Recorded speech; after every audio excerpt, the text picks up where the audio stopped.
guys, today I'm going to share a quick and easy way to sort your seeds. So let's just get started. Like many of you, I go overboard in seed ordering. So we've got boxes full and I still have seeds on the way. Last year we used up all of our leftover seed, so that's why I did order more than I probably can use this year, but that means then that our orders will be less next year. I started sorting already, so I'm just going to share with you how we do this, just to keep seeding easy. So this box over here, in these here, are direct seed seeds. So anything that we directly seed outside in the garden or throughout the new gardens, get put in this section over here. And we'll go over those. And then over here, these are varieties that we start from seed indoors and then transplant into the garden once we are clear of frost. So priority seeds are always the seeds that we have to start indoors. So I always end up focusing on the bunch of seeds that we want to start before our garden starts.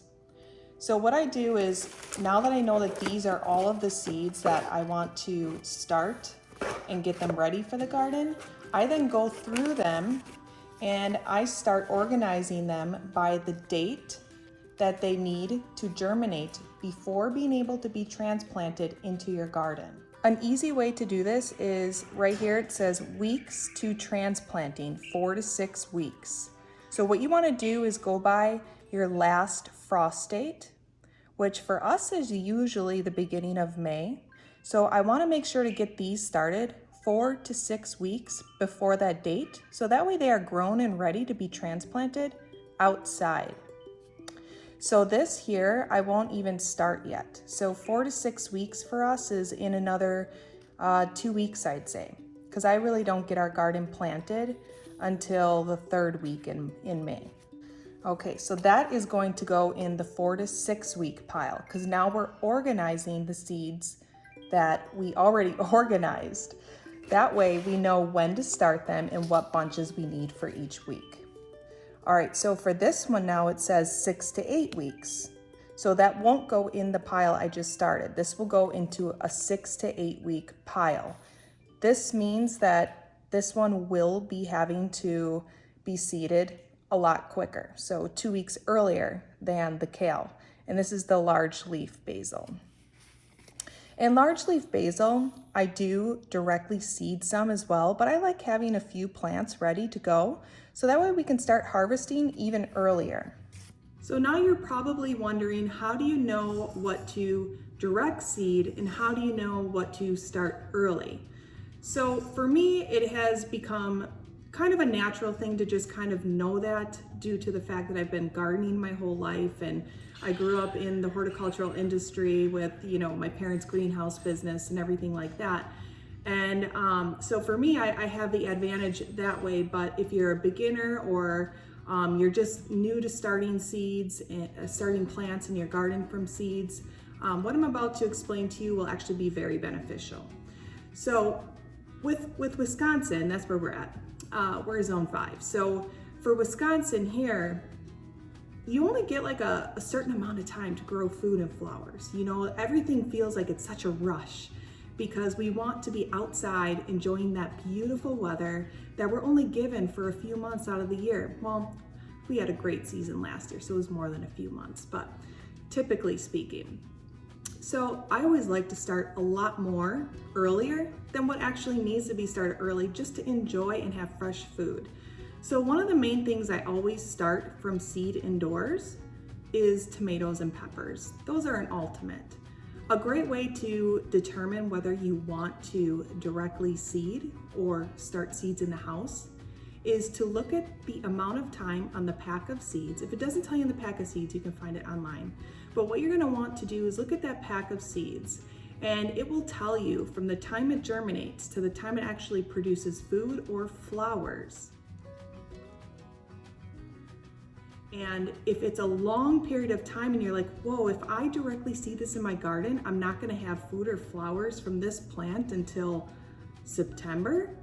Wow, what if we have a frost and I'll never be able to enjoy it? That wouldn't be good, right? So that's how you know if there's long times from starting a plant to the time it produces anything. That's usually something that you want to start indoors when it comes to food and flowers. And I'm talking about annual flowers as well. So we are starting some perennial flowers from seed, but we're also directly seeding some perennials from seed, and that'll be done on our berms this year, and we'll get more into detail on that as that time comes too. But always just take a look at, the information about what it is you're seeding. So directly seeding, we directly seed peas because they germinate fast, but they like to germinate really cold, which is the earliest crop that we grow in our garden. So it's always really fun to see that pop up when nothing else is planted yet. Another thing that's super easy to grow in the garden by directly seeding are beans. You can't go wrong. So that's super easy. A lot of our fall crops like pumpkins, corn, ornamental corn, sunflowers, those are all quick germinators and producers for enjoyment, food, and decorations. So there's many different things and you'll learn more as you garden and as you trial things. So there's no rush. Always remember with gardening, there's no rush and there's no wrong way, because the only way that we learn is through doing something. And if it goes wrong, then there's always another year. There's always another seed. There's always another plant. And you always have another chance. That's one of the things about gardening that I love, is that with gardening, you always have another chance. One of my favorite places to get bulk seed is from Outside Pride. We are not paid to say that. This is our second year using them, and their seeds germinated so well on the back of our berms where we wanted wildflowers and things to grow. And we were very, very pleased with the performance and the price.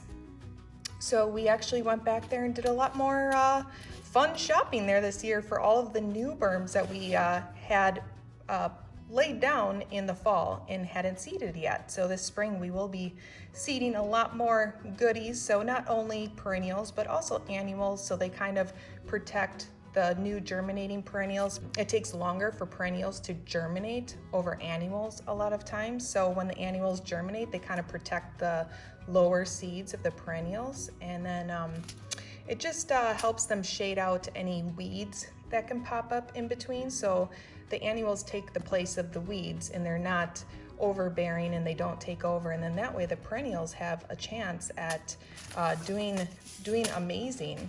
So we're really excited to add these, but we are going to directly seed some of these, like I said, but we are also going to start some indoors.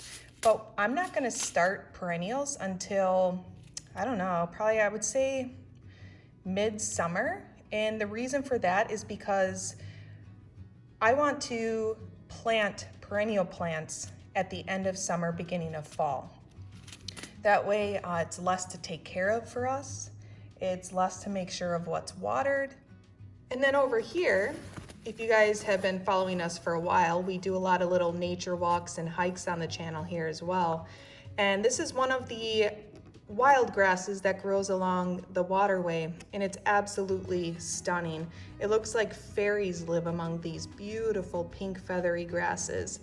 And we actually ordered a ton of these because we're going to sprinkle these over the newfound berms as well and along other parts of our waterway and front, mixed with an assortment of perennials and annual flowers, and just keep it real wild and natural and draw in all of the nature, the pollinators, and the beneficial bugs.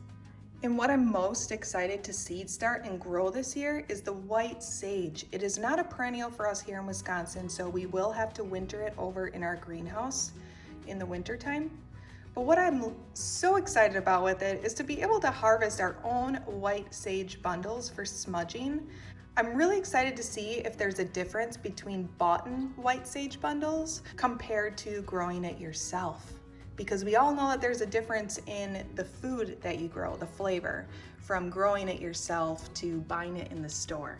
Once I get all my seeds organized by weeks, then I'll pick up that pile. So this would be the 6 to 8 week pile.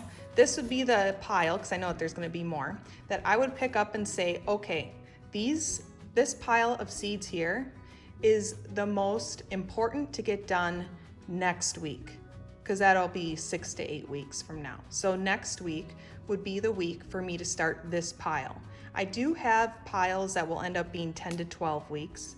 So then that pile would actually be the ones that I do this week. But I am starting some stuff just to have inside.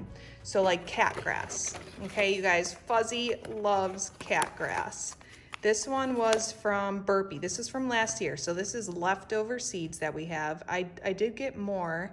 I think it was from Outside Pride. So this year I used Johnny's, I used Harris seed, and I used Outside Pride. I usually use a lot of different businesses, but I knew exactly what I needed. They had what I needed, and I was done.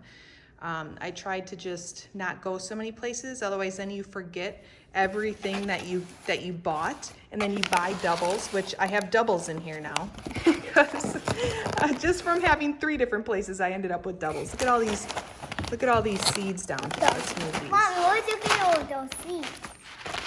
Look at Selah's gonna be getting ready for school soon. She's got little Rudy jammies on, huh? Little Rudy jammies. And my friend's coming over. In 2 days, right? Yeah. Gonna enjoy the pool in the greenhouse. These are all of the direct seeds right in here. One of our favorites is the Maxigold shelling peas. They are so sweet, you guys, and they're really huge peas. So there's so many things that we're doing this year, and I think that's gonna have to be a separate video because that'll be long on its own. So I just wanted to show you how we were organizing and how to make it easy on yourself, separate it out by the weeks that it germinates to the time that you transplant, and then it'll make it so much easier, and you'll know when to plant it. And whenever you start your garden, that's when you want to set that date and go back from there with where it says weeks to transplanting, 4 to 6 weeks. You want to go from the time that you end up planting in your garden, count back 4 to 6 weeks. I always do the longer time. I always do the 6. So that way, you know, things aren't too tiny and then they take a long time to take off in the garden. So that's what I usually do. You can do what you want, but that's what I usually do. So I hope this video was really helpful for you in organizing your seeds, or maybe even just giving you some information that you didn't already know. If there's a really great way that you love organizing your seeds, we invite you to leave your tips in the comments below. And if you like this video, don't forget to give it a thumbs up. That really helps us. It helps generate the video to others that are in need of the help that this video includes. And if you don't already subscribe, we just ask for you to hit that little subscribe button, and don't forget to click the bell so you don't miss any future videos, because garden season is starting, you guys. I'm so excited. I haven't been this excited in a while. You know, winter kind of stretches on and it's like, but now that the snow is melting, it's seed starting, it's like, yay! And we put the kid pool in the greenhouse. It's awesome. So there's lots of fun stuff to be shared with you guys this year. And I'm so grateful for all of you that already subscribe here, for all of you that are finding us here. And if there's anything else you want to learn throughout the season, please let us know in the comments below, or even on our Instagram. You can find us at Casey Lynn Lawrence, also J. Chris Lawrence. So that's where Jason's at. So just feel free to send us messages, or just follow our gardens even online, just for fun, ideas, inspiration, tips, all that stuff. It's only gonna get better from here. So thank you so much, you guys. Have an awesome day.